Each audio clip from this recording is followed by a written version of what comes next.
ఎందుకు దేవుడా నాలో నాకు ఇంత నరకయాతన పెడుతున్నావు? నాలో ఉన్న ఫీలింగ్స్ని మా నాన్నకి చెప్పుకోలేకపోతున్నాను. చిన్నప్పుడే మా అమ్మని దూరం చేశావు.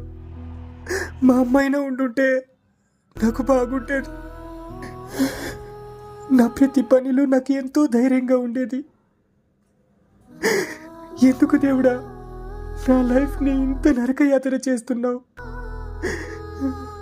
నాలాంటి వాళ్ళని పుట్టించి ఎంతో మందిని కష్టపెడుతున్నావు. నీకు ఇది న్యాయమేనా? నా ప్రతి విషయాన్ని, నా ఫీలింగ్స్ని షేర్ చేసుకోవడానికి నాకంటూ ఎవరూ లేరు. ఎందుకు శివయ్య నా రాత ఇలా రాశావు?